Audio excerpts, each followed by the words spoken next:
तो हेलो बच्चों, तो आज हम पढ़ने वाले हैं पदार्थ के बारे में। तो आप लोग कैसे हैं? आई होप आप लोग अच्छे होंगे। ठीक है, तो वीडियो में बने रहिए। पदार्थ क्या है, इसकी कितनी अवस्थाएं हैं, इसको जो बांटा गया है वो किसके आधार पर बांटा गया है। ठीक है, उदाहरण के लिए क्या क्या हो सकते हैं, तो ये सब आज देखने वाले। ठीक है, चल। तो यहाँ पे पहले हम देखेंगे पदार्थ। क्या देखेंगे?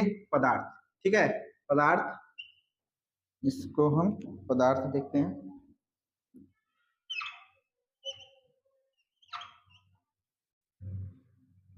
क्या देखते हैं? पदार्थ। ठीक है, तो पदार्थ हम किससे कहेंगे? तो पदार्थ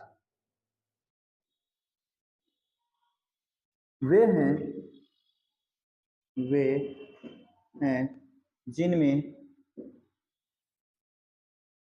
जिनमें क्या हो, कुछ ना कुछ, कुछ ना कुछ क्या हो, आकार, कुछ ना कुछ भार, पहले लिख लेते हैं। ठीक है, भार हो, कुछ ना कुछ क्या हो, कुछ ना कुछ आयतन हो। आयतन यानी कि वही होता है मात्रा। ठीक है, कुछ ना कुछ आयतन हो जो कुछ ना कुछ स्थान घेरता हो, स्थान घेरता हो।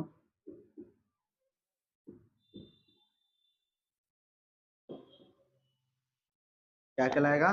पदार्थ कहलाता है। पदार्थ पदार्थ कहलाता है। ठीक है, क्या कहलाता है? पदार्थ कहलाता है। अब पदार्थ को क्या किया गया? तीन भागों में बांटा गया। कितने भागों में? तीन भागों में। ठीक है, पदार्थ को तीन भागों में बांटा गया है।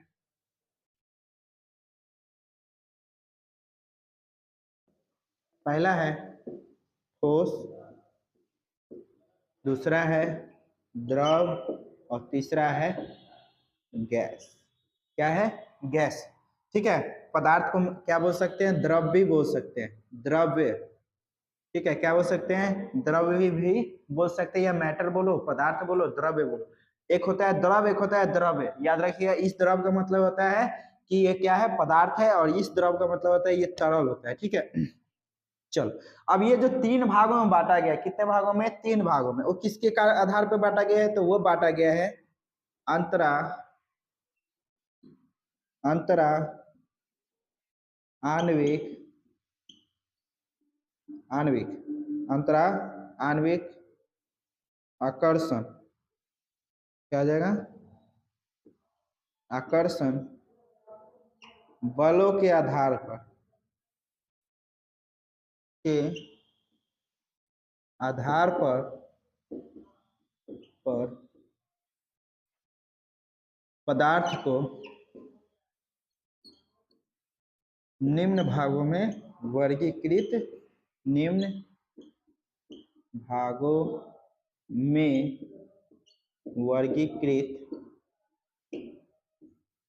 किया गया है। ठीक है, तो ये अंतराणविक आकर्षण बल क्या है? तो पहले तो आपको बता दे कि पदार्थ किससे मिलकर बना होता है? अवयवी कणों से। किससे मिलकर बना होता है? पदार्थ जो बना होता है अवयवी कणों से मिलकर बना होता है। अवयवी कण। ठीक है, और वो अवयवी कण क्या होते हैं? तो अवयवी कण होते हैं अणु, परमाणु और क्या हो जाएगा? आयन। क्या हो जाएगा? आयन। ठीक है, अणु, परमाणु और आयन। कोई पदार्थ किससे मिलकर बना होता है?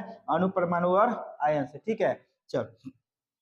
अंतराणविक आकर्षण बलों के आधार पर क्या किया गया? पदार्थ को निम्न भागों में वर्गीकृत किया गया। अब पदार्थ क्या चीज से बना गया है? अणु, परमाणु और आयन। अब देखो, अंतराणविक आकर्षण बल क्या है? तो ये अवयवी कण हो गए।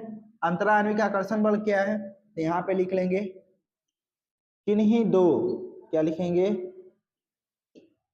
दो या या दो से, क्या बोल सकते हैं, दो से अधिक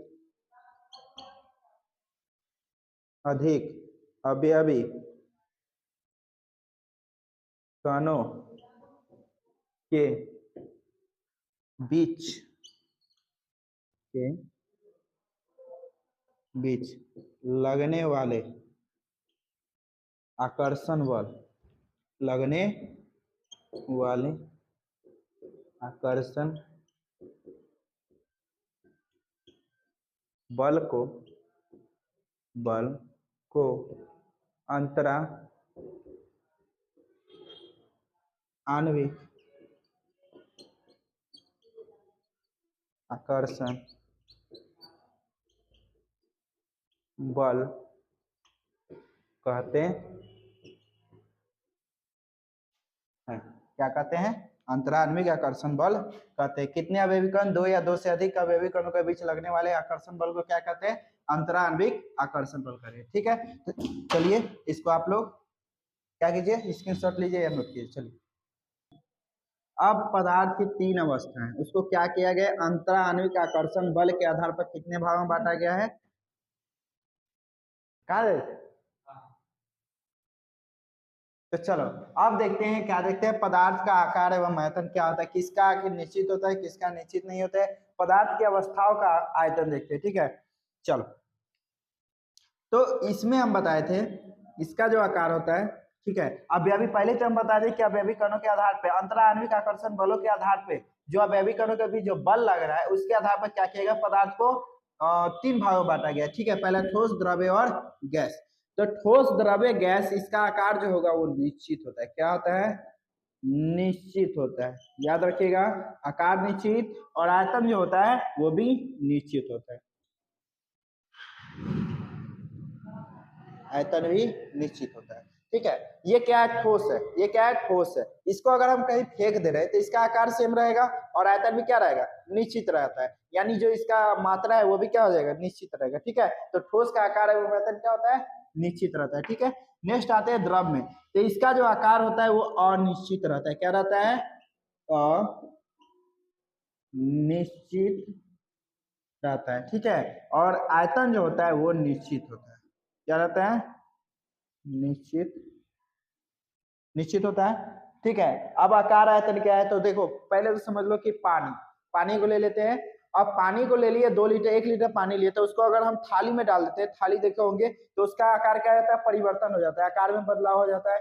बाल्टी में डाल दिए तो उसमें आकार बदल जाता है, लोटा में डाल देते तो अलग आकार हो जाता है, बोतल में डाल देते तो अलग आकार हो जाता है। ठीक है, लेकिन जैसे आयतन में बात आते हैं तो इसका आयतन क्या होता है, निश्चित होता है। 1 लीटर पानी लिए तो 1 ही लीटर थाली में भी रखेंगे और बोतल में भी 1 लीटर रखेंगे, लोटा में भी 1 लीटर रखेंगे, तो आयतन जो होगा उसका क्या होगा, निश्चित होगा। अब गैस की बात करते हैं, गैस की, तो इसका ना तो आकार निश्चित होता है और ना ही आयतन, क्या रहता है, ना ही आकार निश्चित होता है ना ही आयतन निश्चित होता है। तो ये दोनों क्या हो जाएंगे, अनिश्चित, ये भी क्या हो जाएगा, अनिश्चित, याद रखिएगा। गैस का ना तो आकार ना आकार निश्चित होता है ना आयतन निश्चित होता है, गैस का कोई आकार नहीं होता है। और आयतन जो होता है, मान लो हम परफ्यूम मारते हैं, परफ्यूम तो यहाँ मारते हैं तो वहां जाके महकने लगता है, ठीक ना, गमकता है ना भाई। एक क्लास है, मान लो 10x20 का एक क्लास है, 10x12 का मान लो, तो इस कोने पे एक बैठा हुआ है, एक दाएं वाले कोने पे, एक बाएं वाले कोने पे इधर बैठा हुआ है, आगे पीछे, ठीक है, एक बाएं वाले पीछे कोने पे बैठा हुआ है, एक दाएं वाले आगे वाले कोने पे बैठा है। ठीक है, तो दाएं वाले आगे कोने पर यदि मार रहा है सेंट, अगर कोई मार के आया हुआ है, परफ्यूम मार के आया हुआ है, तो उस वाले कोने पे ये महकता है। ठीक है, महकता है ना भाई, स्मेल करता है, स्मेल करता है। ठीक है, बहुत ही गंद मारता है। ऐसे तो हम लोग को आदत नहीं है मारने का, लेकिन फिर भी कोई मार के आता है तो हमको ऐसा लगता है कि फिर भी कि लगता है कि हमको कुछ काटने दौड़ रहा है या महक रहा है बहुत ज्यादा, जिससे हमको महकता है ना, पानी यदि कहीं जमा हो जाता है तो वो महकने लगता है। तो उसमें क्या होता है, हवा है, हवा के द्वारा क्या होता है, गंदगी गंदगी फैलता है। जब भी गंदगी फैलता है किसके द्वारा फैलता है, हवा के द्वारा। गंदगी हम लोग फैलाते हैं, लेकिन जब जो उसमें जो कचरा होता है, मटेरियल जो होता है, यदि वो बास मारता है तो एक जगह से दूसरी जगह स्थानांतरित किसके द्वारा होता है, हवा के द्वारा। हवा क्या है, गैस है। ठीक है, तो परफ्यूम कोई मार के आया तो एक जगह से दूसरी जगह वो स्थानांतरित हो जाता है। ठीक है, तो परफ्यूम यानी गैस को अध्रुवीय माना गया है, क्या है ही, ठीक है। सिलेंडर मान लो लीक हो जाता है तो एक जगह से दूसरी जगह मापने में देरी नहीं होती है, ठीक है, एक जगह से दूसरी जगह तुरंत स्थानांतरित हो जाती है। तो यही बोल रहे हैं। तो इसका आकार क्या होता है, वो भी अनिश्चित होता है, आयतन भी अनिश्चित होता है, ठीक है। चलो तो ये आप लोग इसको आप लोग नोट कीजिए, स्क्रीनशॉट ले लीजिए। चलिए ठीक है, ले लिए। चलो अब नेक्स्ट देखते हैं, क्या देखते हैं।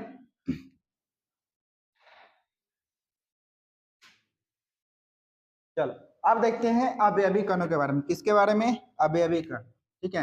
हमने बताया कितने प्रकार के अवयवी कण होते हैं, तो अवयवी कण 3 प्रकार के होते हैं, जो कि हमने बताया था। अणु, अणु, अणु, परमाणु, परमाणु और आयन। क्या होता है थे, आयन।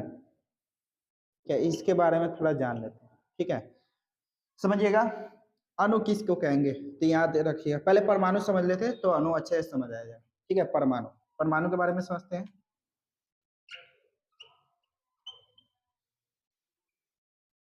परमाणु के बारे में समझते हैं।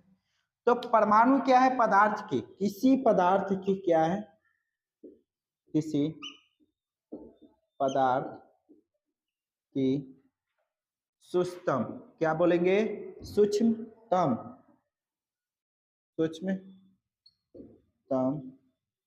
सूक्ष्मतम इकाई है। क्या है, इकाई, इकाई है। यानी पदार्थ क्या है, किसी परमाणु क्या है, किसी पदार्थ की सूक्ष्मतम इकाई है। किसी पदार्थ को इतना तोड़े कि लास्ट में कैसी अवस्था आती है, जब हम उसे नहीं तोड़ सकते हैं तो वो जो कण बचेगा उसे हम क्या कहेंगे, परमाणु कहेंगे। क्या कहेंगे, परमाणु कहेंगे। चलो परमाणु का स्ट्रक्चर देख लेते हैं।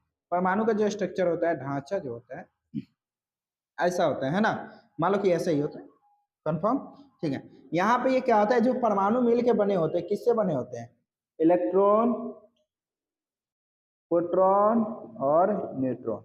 इलेक्ट्रॉन जो होता है नेगेटिव चार्ज होता है, प्रोटॉन जो होता है पॉजिटिव चार्ज होता है, न्यूट्रॉन जो होता है क्या होता है, उदासीन होता है, इस पर कोई चार्ज नहीं होता है, ठीक है, इस पे कोई चार्ज नहीं होता है। तो प्रोटॉन हो गया, और ये कहाँ बाहरी कक्ष में क्या होता है, इलेक्ट्रॉन होते हैं, ठीक है। प्रोटॉन जब भी रहता है कहाँ पे रहता है, नाभिक में, और बाहरी कक्ष में क्या होता है, इलेक्ट्रॉन, और साथ में कौन, प्रोटॉन के साथ कौन रहता है, न्यूट्रॉन।